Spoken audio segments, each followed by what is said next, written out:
Have any of you ever heard of The Notebook? If so, then you'll know that it's a movie that revolves around a guy that visits his wife in the hospital and tries to jog her memory because she has Alzheimer's disease. Well, with all due respect to Nicholas Sparks, Alzheimer's disease is a little different than what the movie depicts. As you can see on the slide, it's harder for people with Alzheimer's to do things that normal elders do. The blue represents the normal elders and the purple represents the elders with Alzheimer's. By the end of the speech, you'll know 3 primary ways of taking care of a person with Alzheimer's disease.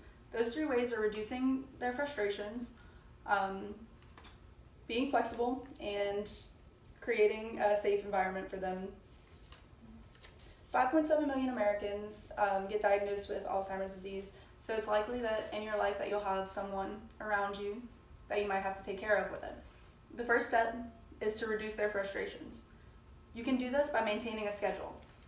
Schedule appointments whenever they're most alert, and make a daily routine so each day is a little less confusing for them. Another way is to involve them and provide choices. Allow them to do as much as possible on their own with a little assistance. You can even give them a small amount of choices in what they wear each day by placing 2 outfits on the bed and letting them pick. To reduce frustrations in simple tasks, give them clear instructions and eliminate distractions such as the television so they can focus. With struggles associated with Alzheimer's disease, it is important to be flexible. Do this by accommodating your schedule.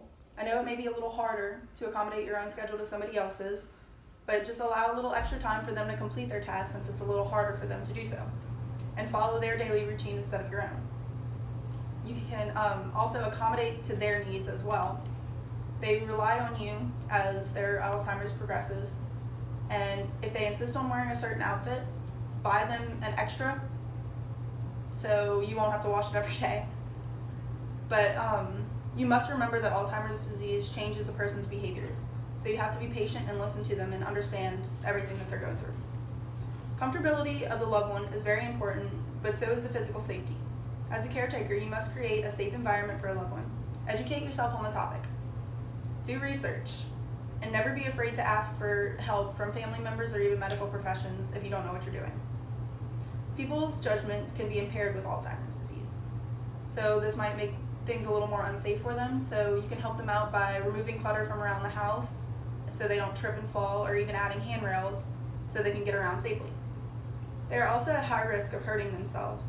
To ensure safety for that, you can lock up anything deemed dangerous as knives or guns or anything in your home, and lower the temperature on the water heater so the baths are a little colder so they're less likely to burn themselves.